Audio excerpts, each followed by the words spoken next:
All right. Well, let's start with the beliefs thing then. Preeti, this was you, right? I think. What do you want to know about beliefs? Like the constant. Oh, mic, please, Preeti. Sorry. Like the constant up and down of like one day I believe, then it goes back to. So it's like a cycle of like you feel confident and then you feel like doubt. Yeah. Anybody else have this?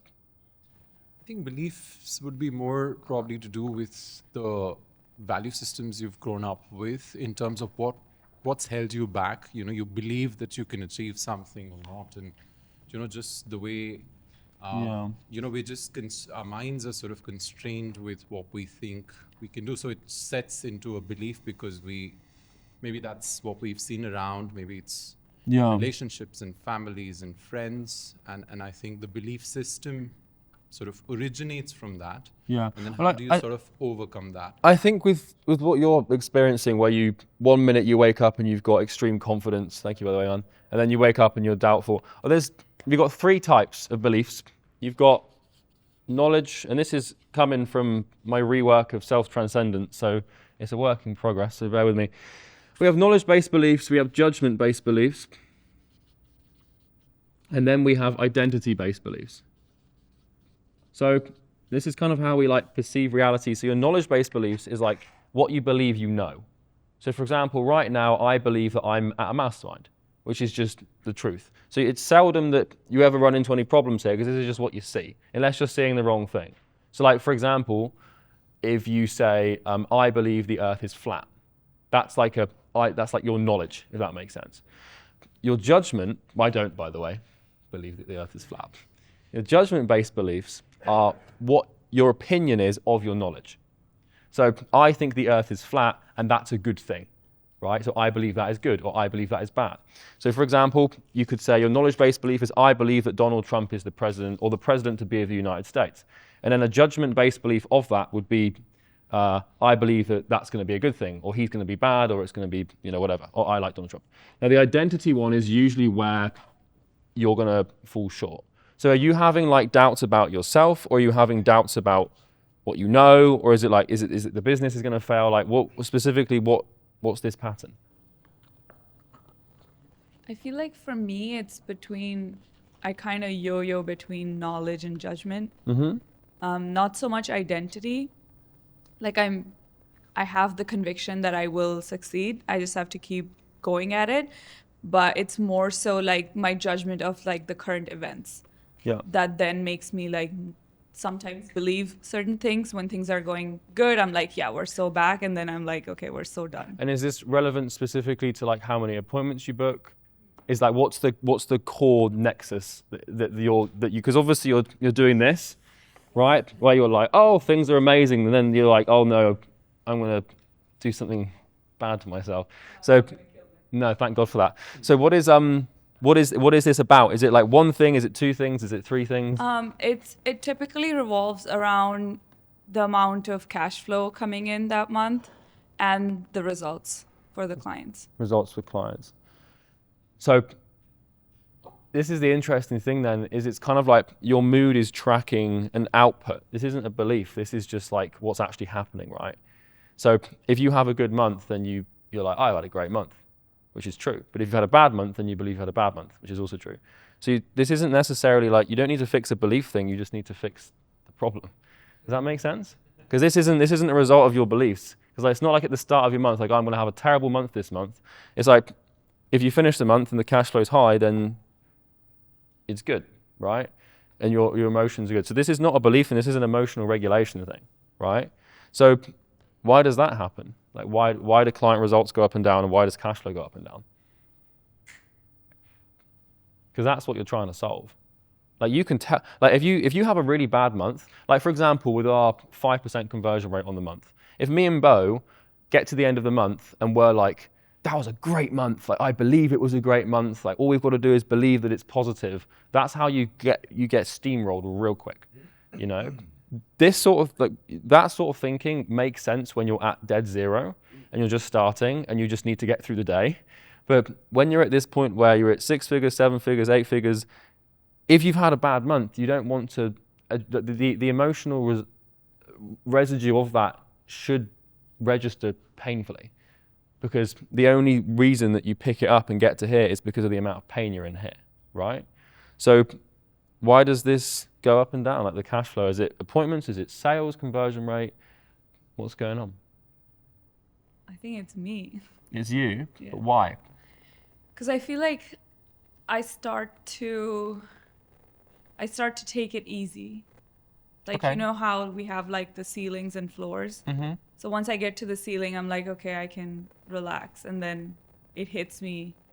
And then I start to then go at it with full force again. And then it gets better. And then I'm like kind of going back and forth. And I've been working on the, like, raising my floor, like you talked about in one of the videos.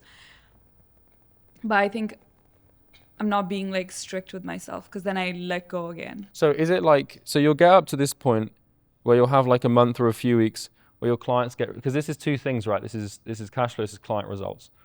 So is it the case that you get to this point where you're like, oh, this is great, and then you're like, oh, fuck the clients?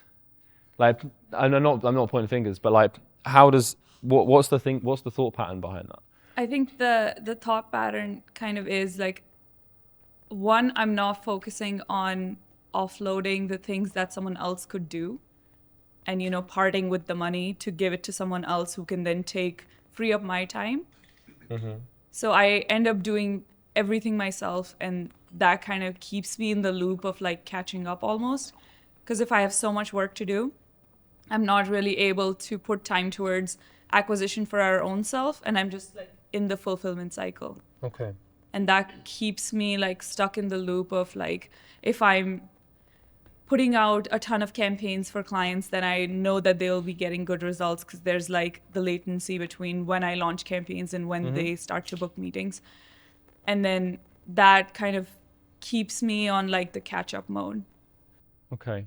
But what does catch up have to do with you going up and down? Is it like, because this is the thing, this exists, but like, is it because the thing is with the catch up mode thing is you're still getting to this point. So like the thing about the peak is that you're capable of that, and that's possible even with the current state of existence that you're in. So even with your workflow and your workload and stuff, like, you can get to that point. Is it a question that when you get to this point you feel burned out and you can't sustain it, or are you just like complacently being like, oh, like I'm doing enough, I'm making enough money? Like, when you get to this peak, like what happens? I think I let go. Like, I just do what can keep me kind of in that place, and that makes things worse. Okay. Well, the only real way to fix that is to behave here as if you're here. Like, there's no magical like journey I can take you on, unfortunately. Like, when you're at this peak and you start feeling complacent and comfortable, you just need to force yourself to imagine that this level is this level. That's like the raising the standard thing. Like, the only way that you're going to break this is by assuming the same emotional state here as you would here. So for example, like with our shitty conversion rate this month, Bo and I, we'll do what, 600K this month? No, like 800, 750. 750 this month, right? Which is still like 150, 200 below what we're used to, right? So that's going to register on a very painful level. Does that make sense? And it's like, to most of you guys, if you made like 700K in a month, you'd probably be like, oh, I'm going to go to Bali, right? But me and Bo are like, shit, we need to lock in and do 120 hours a week and basically not sleep for like a month. So it's the number, it's not even real, it doesn't exist. It's just your emotional attachment to it. So when you get up to here and you're like, oh, we did 15K this month, things are good, that's when you need to be like, fucking hell, only 15K? And I know that's so hard to like comprehend, but it's the only way you break that cycle, is by attaching what you feel down here to this outcome up here. And people will think you're insane. It's like, oh, you made 700 grand this month, you're sad about it? And it's like, yeah, you know what I mean? How do you mix this with the concept of gratitude? Gratitude. Gratitude. Like being great, but still wanting to challenge yourself. I don't really think too much about that. I'm just like, I'm grateful to be alive, and I'm grateful for my health, but the money thing, like I don't really process the gratitude on that level. Do you have any on that? I relate to what you said, Priti, and I listened to an interview where they were saying some practical tools on how to manage your emotions when you have an amazing month versus not. And one of the things I did in one of my businesses was, if we're having a great month, I would literally put all the money left in a reserves account to act like we have 30k left. The thing is with that is like there's all sorts of like little practical things like, oh, I'm going to put the money in the S&P 500 so I don't get comfortable. But that's like putting a plaster on a broken leg. It just that doesn't solve, like if you have to like take the money and move it out of your peripheral awareness, like you're still going to know it's there and you can just cash it in if you need it. Like the only way is catching yourself, and you end the month or you end the week or you end the 2 weeks or whatever the hell, and then you look at it and then you start feeling the positive emotions and all like, oh, this is amazing. And then it's like you just have to catch it and be like, oh, there's the trap. Because like the emotion here is way more damaging than the emotion here. Because this doesn't feel good, so we don't want to feel it. And this feels good, so we want to feel it. So what you want is to feel less of this and way more of this. And when I tell people that, like a lot of the time, they're usually like, oh, but I want to feel good about what I've done. And it's like, you can do that, but in the process, you're going to become proud and complacent and not care. Like I don't like anymore. Like I don't like to get to this point. Because like I know that as soon as I start to look at a month or cash flows or client results, for example, as soon as I start to feel any level of like comfort or pride, I know that I'm about to do this. So it's becoming aware, it's becoming aware of the emotions that happen at this peak, and then just being like, not today, that I'll feel proud tomorrow, and then you keep putting it off, and then eventually like you stop. As simple as that. So you've got to release your addiction to all the happy thoughts and emotions. Sure. Yeah. How do you go about, like, let's say you're at that point and like you have family or friends and they're like, well, you should come do this, or you have like expectations like you should come hang out, you've been away too long, and that causes distraction and you give in just because you are doing better now. Well, but then being there's just so much more going on, just being around so many more people that you don't really lock in, then you experience. Well, this is the thing. It's like you shouldn't block out your family and your friends and stop yourself from doing things. But it's like you become way more vulnerable to cope and delusion and distraction when you're in this state. So like, you know, it's not necessarily the emotions that get you. Like if you think about the word emotion, right? It's motion, which in Latin means action. So when you're in these happy places, you're more likely to do things that because you want to keep that happiness going. And so this is why like up here, like this is when you get to the top and then you start binge eating and you start drinking and you start, you know, partying, or you start doing stuff you know you shouldn't do, because all you're trying to do is just stay in this happy, painless state for as long as you possibly can. And then by doing those behaviors, you carry yourself down here, and then you end up here, and then you pick yourself up, and then, you know, but if you can train yourself to stay in here as much as possible, or usually you want to kind of stay like here. So if you stay here, you end up like them, you know. But if you can stay sort of like here, you're in a pretty good way. But this is only for the business. Like I don't want to feel like depressed all the time about like my family life and my health. This is just compartmentalized specifically to the company. I'm not sure if this is healthy mindset, but like how I try and get over that is it's about like comparison. I think is healthy in a way, because I compare myself to like Bo and Charlie. I'm making what 70, 100k, whatever, end of the month, and I look at it and I'm like I'm still absolutely broke, like compared to these guys. So I don't know if that's a good thing, because it always puts me in like this comparison. Well, it is. It's like it is. I was going to talk about this comparison thing. Like you should. Yeah. Everyone on Instagram is like, no, don't compare yourself to other people.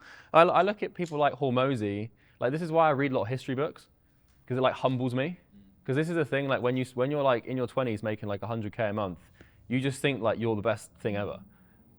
And then like you just become completely deluded. And then you read like a Napoleon book, like conquered Italy at 26. You're like, bloody hell, I'm only like making 100k a month. Do you know what I mean? Yeah, it's like, even when I'm with my like home friends, like they all make like whatever, and and that makes me feel, oh yeah, I'm doing really well, and I'm like, but I'm not. Well, this is the thing. It's like you're only doing well in contrast to the people that are in your awareness. So I don't like. This is why like I never ever compare myself to the average person, because what you compare yourself to becomes the anchor for your achievement. Because then it's like all that if you have like, most of us are hardwired to status, right? All of us are, but some more than others.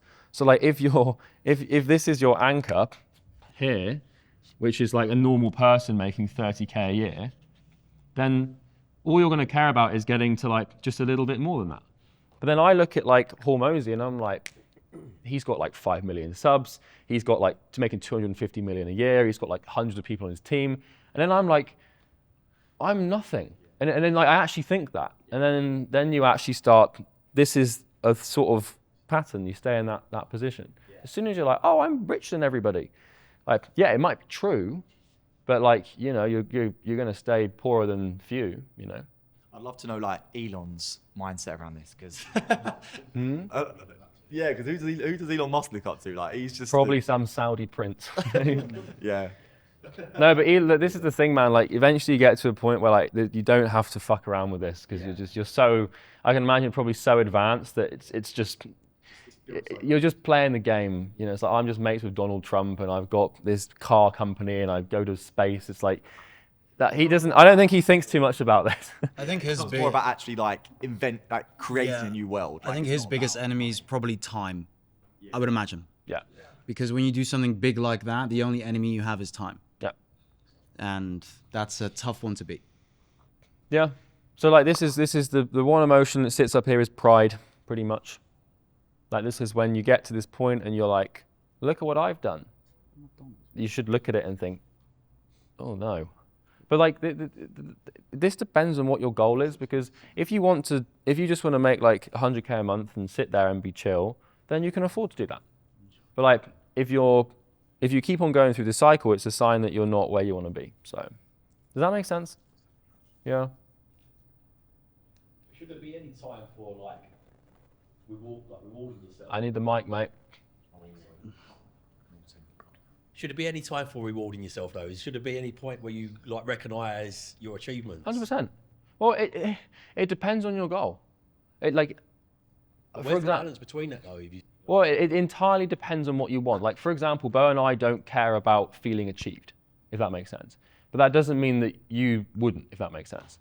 So, like, it entirely depends on your psychological makeup. Like, for example, maybe you get to 250K a month and you don't want to go any further. And you feel achieved and you feel like you've accomplished what you set out to accomplish, and you can sustain that, and that's where you're happy and that's where you want to be. Like, if you keep going, you'll find that you might find a point where you don't want to go anymore. Like Ed, I don't want to call you out, but like Ed, for example, like, no, you don't mind? So like Ed, you got to what, like 300, 400K a month? Yeah, correct. Yeah, and then Ed was just like, I'm chilling. And you don't have like this weird complex about it. You're just like, do you want to tell them? Sorry, mate. Yeah, shout, No, mate. I actually just turned my business off. I got to, it was doing it, like, it averaged about $250,000 a month. And I was just like, oh, this isn't as much fun as I thought. Talk up a little bit for me, mate. So yeah, I just decided to turn it off 6 or 7 weeks ago. No new clients, rebuild the whole thing, take a couple of months just to sort of reevaluate. And then in Jan, I'll relaunch the whole thing. More optimizing for curiosity. I realized I'd lost a lot of my passion, which was like, just trying new stuff. When you're very locked in on a business and it's focus, grow, all the new things like AI and Web3, and I wanted to build a software, these things are kind of like, they'd vanished from my life. So I thought, oh, my business is good. I don't need to make money anymore. Let's do stuff for curiosity. Yeah. So, yeah. But do you think that mindset would have got you to where you've got to that 2K a month? That was never my goal. I overachieved. So when you talk about gratitude, I wake up in the morning, I'm like, holy shit, how have I ended up here? Like, I can't believe it. Because, I did it for fun, see how far I could push it. And then it just blew up. And I was like, do you know what? I don't need that level. I want more fun. And yeah, because you hear these stories and you always wonder, but would you have said that if you didn't make the money in the first place? And nah, you have to hit the pain where you go, the cash ain't worth the pain that you don't want in your life. Well, for you, it Or was the just- sales team. Sorry? The second he had to have a sales team, he was like... being like, I've got to drive leads to a sales team. So although I will get them back, it will be slightly different. Yeah, so anyway, Harvey, just to add, the reason I brought that up is because like there might be a arbitrary point that you hit and you're just like, oh, now it's time for me to retire and chill. That's fine. That's totally fine. You know, there's no binary rule where you have to be constantly striving and putting yourself in stress. You know? Yeah. Do you think you can, when you reach your goal, do you think you can sustain that level? I mean, you can think you're going to stay there? No, like you either go up or down. There's no such thing as treading water because like if you're not growing, then you are literally dying. So it's not like you can just get to like 100K a month and then just like, I'm just going to stay there forever. But it just means that like the level you have to push to grow just enough to compensate for the entropy isn't as significant as like, oh no, things are terrible, you know? But sometimes it's shifting the goal, isn't it? Like a goal might not be money anymore. It might be like you were saying, finding something else you've got a purpose with. Or... Exactly, yeah. Agreed. What do you find is the balance here between when people say when you operate out of abundance, it makes things easier versus operating out of fear? Because there must be a balance here somewhere where you're fearful that things... Well, operating out of abundance versus fear? Yeah, because I'm assuming there's a mix of that here where you're like, I'm really fearful that everything is not good enough, but I also want to spend way more on ads and I want to have this, like, it feels like there's some kind of mix there between Yeah, those I two. think like it's, when you have, the fear thing goes away the second you have enough cash in the bank to sustain you for the rest of your life no matter what. So this was kind of Bo and I's first priority with the business, was like, let's stack up enough money so that if this thing fell apart, no matter what, we are always going to be good. So is your fear, is a part of your fear manufactured then? Part of my fear manufactured? Well, I'm just afraid to lose. I'm not afraid of like being homeless or, you know, of not having enough food to put on the table. I'm just really afraid to be beat. To lose what? Just lose the game. I want to win.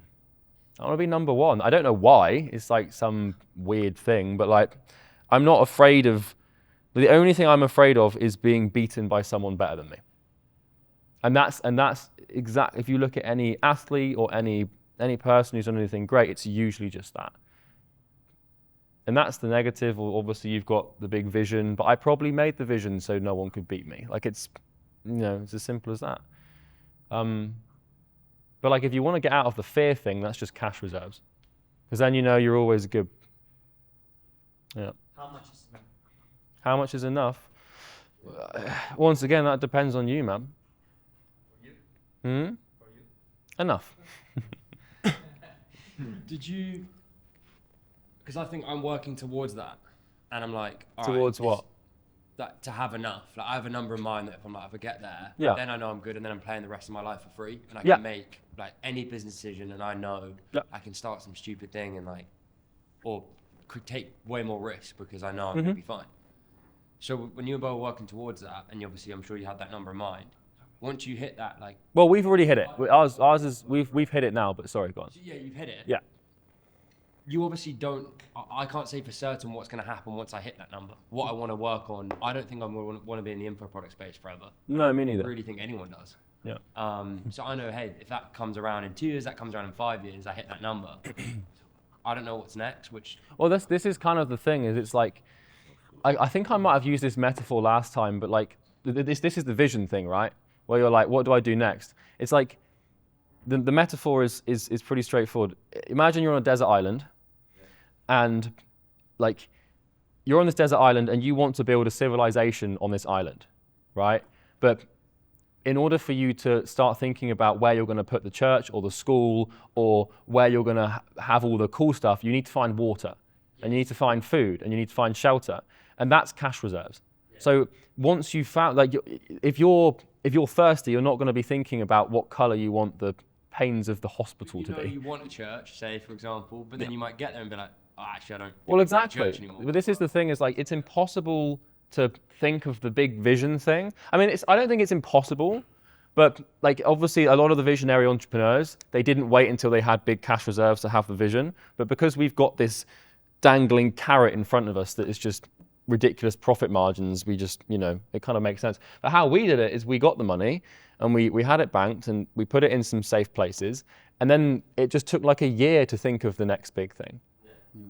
And it will take like a year. Or you'll find that you get there and you don't. Towards that is now somewhat different because you almost, I feel like you can't really think straight unless you have that first thing ticked off. Like my 5-year vision's way clearer than, say my 30-year vision. I know what I want, but I don't know exactly what. Well, 100%. This is why like our vision is kind of like grey. We know what we want, but we don't know how we're going to achieve it. Yeah. Right? So it's like, I can't change the world if I can't get to multi-8 figures first. Yeah. You know what I mean? It helps to know, like it helps to have that broad direction, but like it will reveal itself to you as it goes. Like when Sam started school, it wasn't supposed to be a community platform. It was supposed to be a small SaaS business that helped course sellers have a community. And it was supposed to put Kajabi, Facebook groups, and Zoom in one place. That was the intention, right? But now it's like this whole thing, it's emerged. So, yeah. Charlie, when you say cash reserves, like, do you actually mean like liquefiable assets or actual cash in the bank? Cash in the bank. At least cash that can be quickly liquidated. Yeah. Just going back to this for a second, like the phase. Mm-hmm. You were saying, when you get to the top and you're in that kind of comfort, pride state, that you just have to force yourself to, go back down to the bottom, right? I think it's kind of easier said than done though. Like on a practical day-to-day basis, like what would you be looking at? What would you be doing to try and, because you have periods where you go through that and like you wake up each day and you feel that comfort and how would you, well, push it back? between this point here and this point here is a contrast, right? And the sharpness of that contrast determines the sharpness of the emotional state you're in, right? So it's very straightforward, man. When you get to this point, you just become aware of it, and then you have to realign your perspective on what you've achieved. So this is Aaron, for example, when he was like, I'll just compare myself to someone who's way richer than me.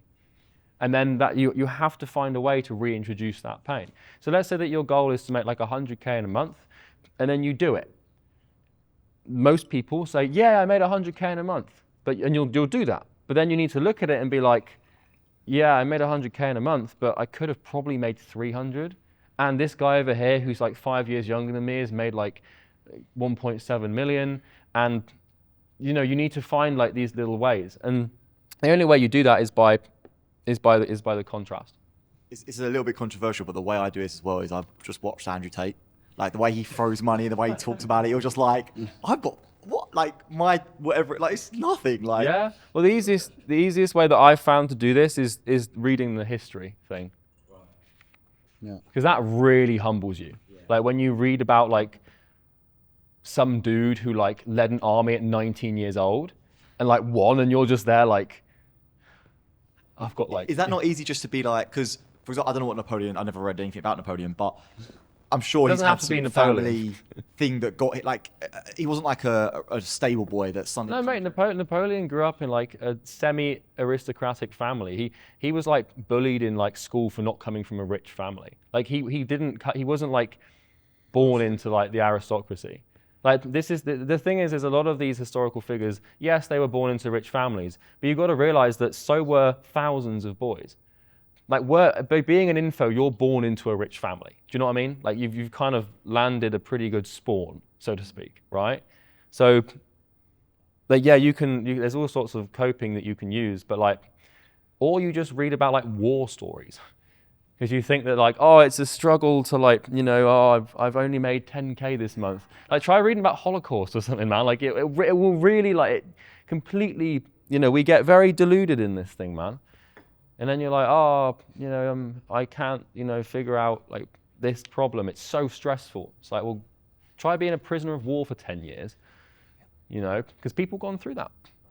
Yeah, so that's kind of the easiest way to like fix this thing, I think. It's the comparison, it's the contrast, and it's when you get to the point, where you're like, oh yeah, this is good. Right. That's when you need to be like most aware. And it's very hard to do. Very hard to do, and you won't get it right first time. But if you do it enough, eventually this part of you will start to fizzle away. Yeah, that's the hard part with it with me, I think, because when I said about resistance, that's active procrastination as well, because when things are going well, it's not so urgent. I end up I still stay busy. I can't sit around doing nothing anyway, but I end up working on the things that are not so important that I enjoy, and not the things I need to do. And it's just obviously just training your mind to keep recognizing. Well, it's like work is painful, and not being where you want to be is painful. So one's going to outweigh the other.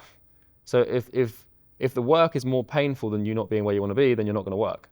But if you're always really far away from where you want to be, that's extremely painful, which means that it's less painful to work than it is to not work, if that makes sense. Yeah, the challenge I have though, I enjoy working, but I sometimes enjoy working on the wrong things and not the. Well, this is you know, so the things that makes me feel fluffy and stuff like that. But these environments are big.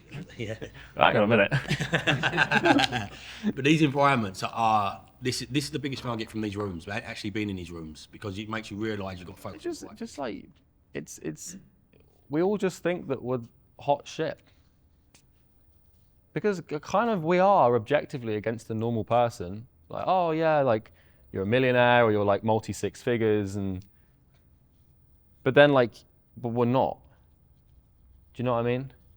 It's like you got to have that humility to be like, oh, I actually suck, you know. And that the only way you achieve that is by looking at people who have done way more than you. And I don't know why it's common for everyone to say like, oh, you shouldn't compare yourself to other people.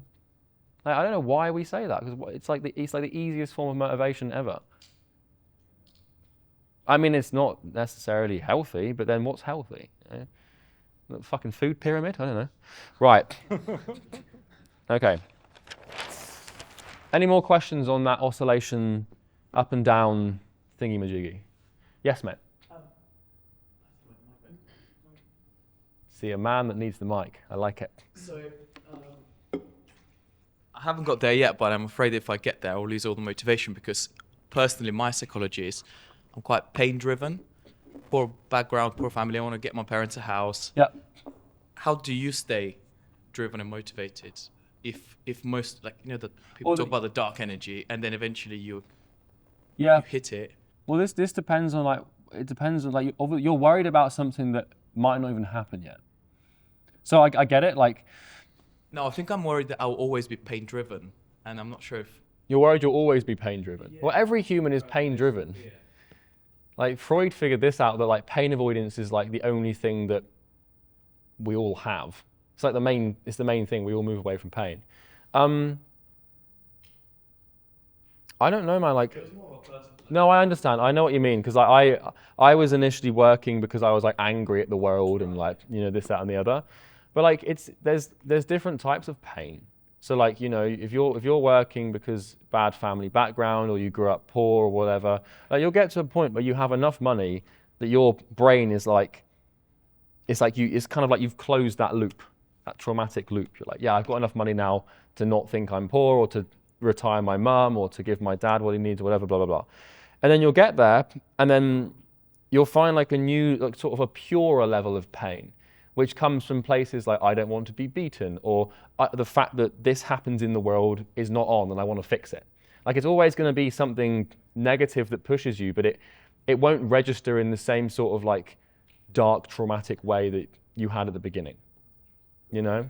Yeah, one of the bigger motivators for me is being not beaten by people that's better than me, being beaten by people that's worse. You feel people that's worse. Well, this is the thing with like all these athletes, is like they're just terrified that someone's going to do to them what they did to everybody else, right? So the sort of underdog story, and someone's going to come up. Like, I know right now someone's working on trying to make a better Easy Grow. Some dude who's like 19 in his mum's basement, not bedroom, that'd be weird, his mum's basement.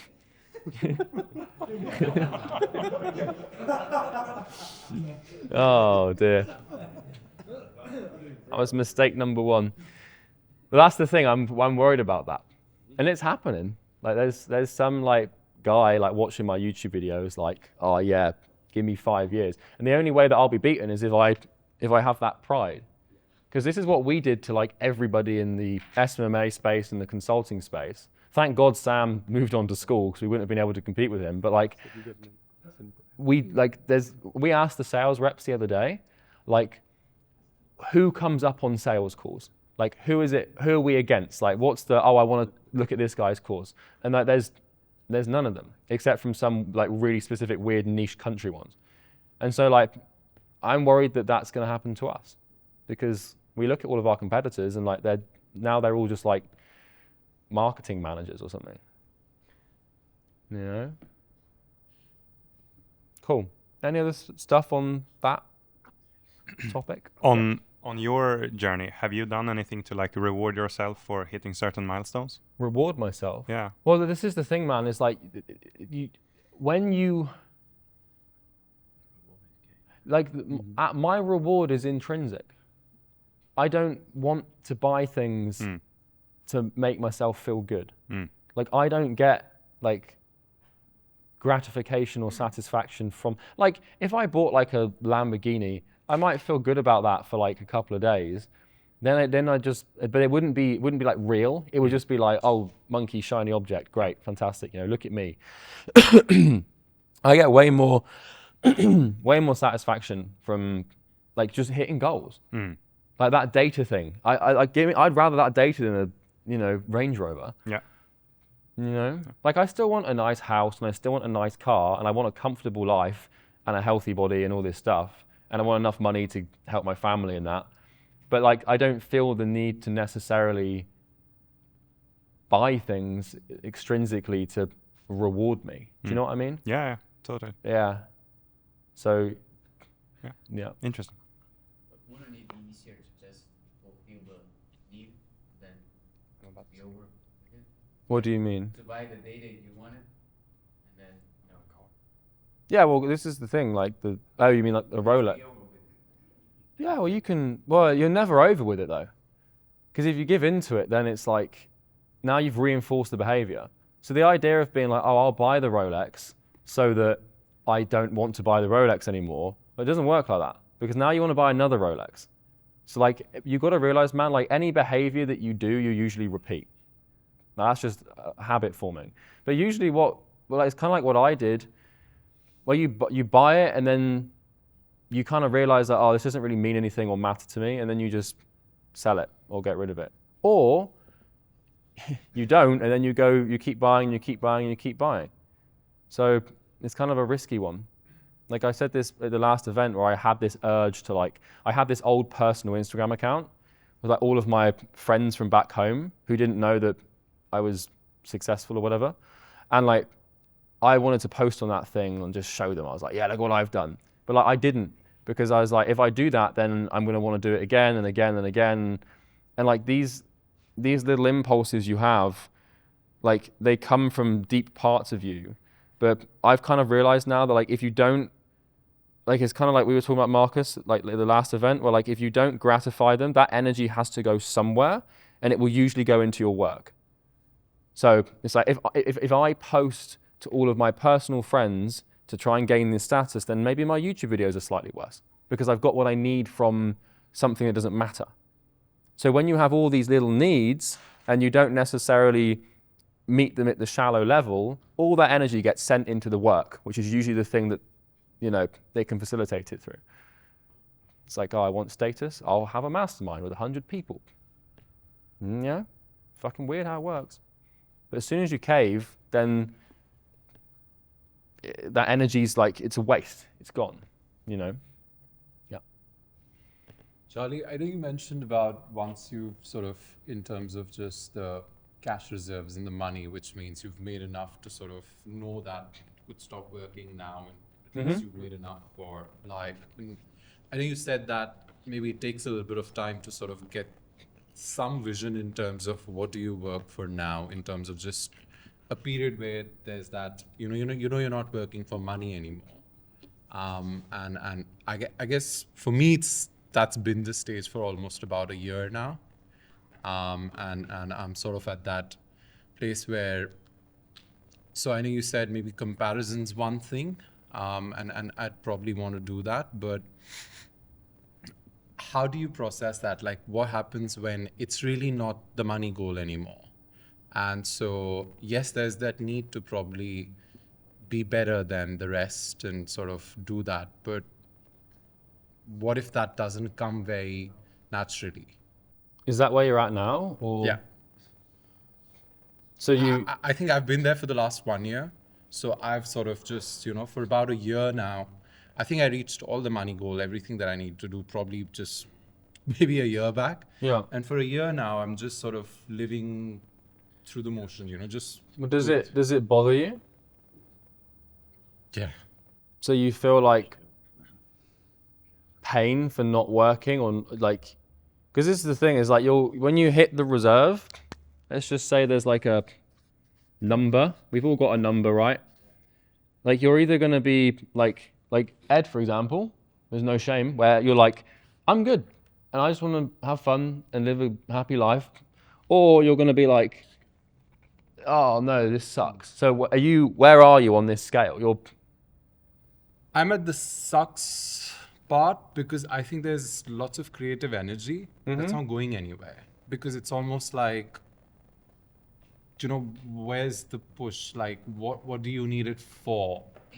I've gone into something crazy now. I'm sort of getting a luxury resort built somewhere where I think I'll sort of just put a lot of my attention and focus because there's all that reserve lying around. So, and it's something that I would love to see come to life because, it's something that's going to be tangible and physical to view. And I'll probably have someone else do that. But for my own creative energy and my mind, it's sort of at that place where I'm, you want to continue challenging yourself. And I sort of feel that, that need. Well, this is literally what you're saying is, just so I understand this. So you've got this sort of need to be creative. And so you're facilitating that by building like a villa, right? Did I hear you? No, so it's two ways, right? I wanted to diversify the business as well. So I sort of I had a whole lot of money and I was like, right, let's invest it into something that I knew is going to just be there. So I don't think it was a villa in terms of, for me, lifestyle. No, I know. But my point is that like for you to satiate the craving for creative enterprise, you entered the project of like building a house and... Well, it's actually a resort, so it's just a second business. Right, okay. Well, This is kind of what I was saying is like, if you didn't do that, that energy still has to go somewhere. Like, do you really care about that for like a 30, 40 year goal? I don't, but I'm almost was at a point where I was like, right, I need to sort of put that energy somewhere. But this is the thing, is like, it's like if you just wait and you think real hard for like a year, then you can put the energy on something that really matters to you. Because it's kind of like wanting to buy a Rolex, but not. That's like a status drive. So the second you buy the Rolex, the energy is like, it's gone. So when you go and start the big thing, you've got less energy to work with, unless you create this sort of energy vacuum. Yeah, I think the only thing is I'm not sure if I did it more for the status drive. Well, it doesn't matter. No, I know it's not. My point is that it doesn't matter if it's status or creativity. It's a base need, and if you're meeting the need on a level that isn't the company, then the company's going to suffer. If that makes sense, because that energy could be going into a big long-term vision. Like for example, like me in my life, like pretty much all of my unconscious needs feed into the company. Like there's not much else, with the exception of like going to the gym, that I do. And so what that means is like, I'm not trying to like, I want all of my energy and all of my unconscious drives just focused on this one thing. And so if I get this weird urge to go and do something, I'm like, how can I get that through work instead? And that's how you concentrate your forces, if that makes sense. But we can talk about this vision thing, because I think that's quite important. That's one of the big things, Charlie, for me. I've heard you mention this quote. It's been one of my favourite quotes for years, like the Carl Jung thing, until you make the unconscious conscious. But yeah. How do you kind of, it's unconscious, isn't it? It's like a kind of, you've got these unconscious behaviours that are self-sabotaging sometimes. It's such a... Well, I mean, like the unconscious communicates through emotion.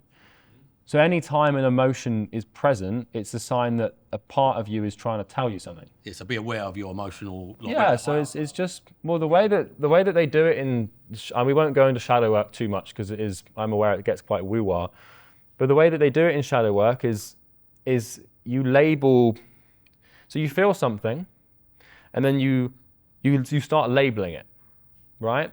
So, oh, I've got a sudden urge to buy a watch. or I've got a sudden urge to buy a car.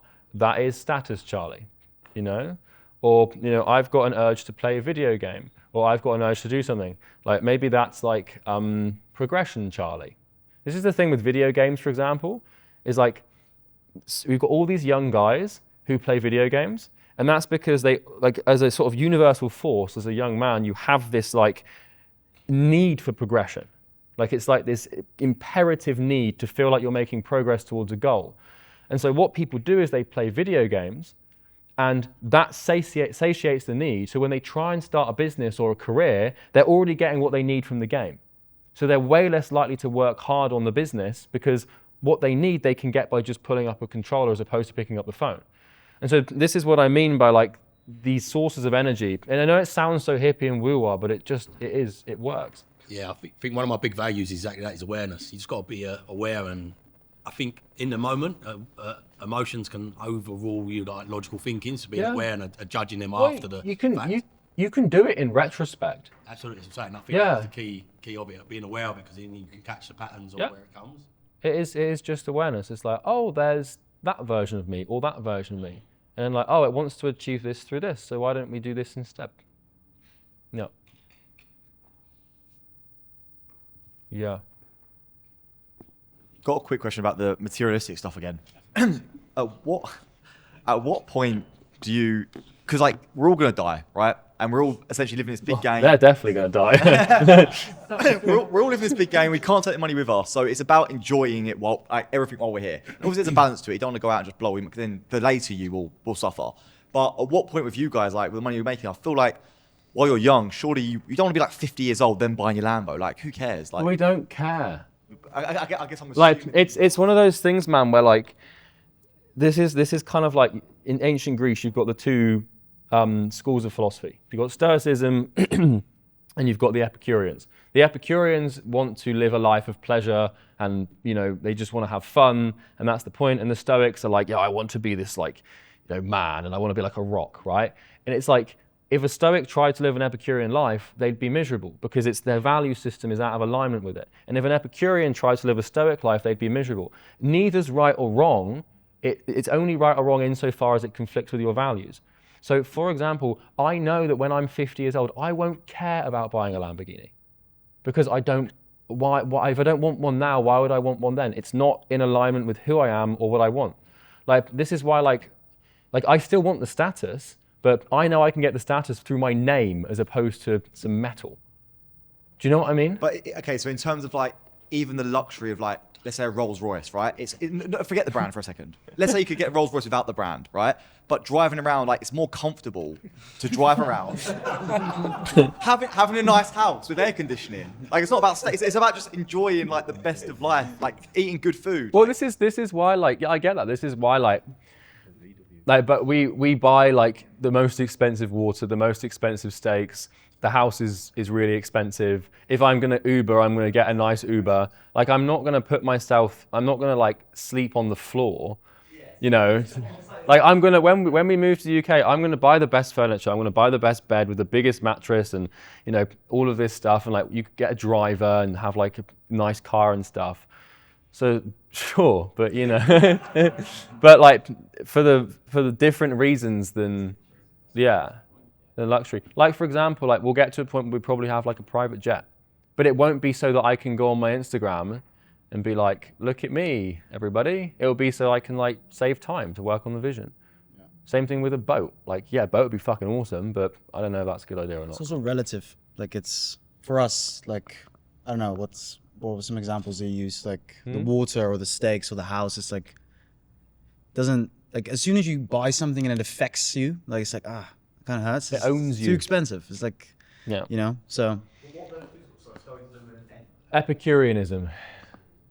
Yeah, but like it was like a whole thought experiment in ancient Greece where they were like, it was kind of like the current day argument, like the political like divide. It's like, but you should live a life of pleasure. And they were like, no, you should live a life of like discipline. And like they just, neither's right or wrong. It just depends on what you want. I feel like the Stoicism is what is like, it feels like the Epicureanism is like the wrong thing to do. And like all the quote unquote gurus like a more stoicism. I feel like. Well, it They depends push on. that. Well, So this I is feel the bad thing. for buying nice things when. Well, I mean that's because the collective unconscious latent conditions of modern young men are suited towards stoicism, because we feel like we're out of control and we feel like modernity's out to get us and everything. And so like when someone like Andrew Tate comes along and preaches stoicism, it just makes sense. It's like if you're completely lost and someone starts talking to you about religion and you're like, oh, it just clicks in your mind because it just it resonates. But there's nothing wrong with either. It just. So would you say Tate is a stoic, even though I agree? I don't know him on a enough but level he also to class. flexing stuff and all that. So I'm just curious to how them two kind of mindsets combine. This is my own kind of thing. I can look at this. Well, Tate monetized stoicism, which is not a very stoic thing to do. So I don't know. 11:30. Yeah, we're gonna break here. I know. Do you guys want to stay on the mindset? Is this? We're happy with this? Okay.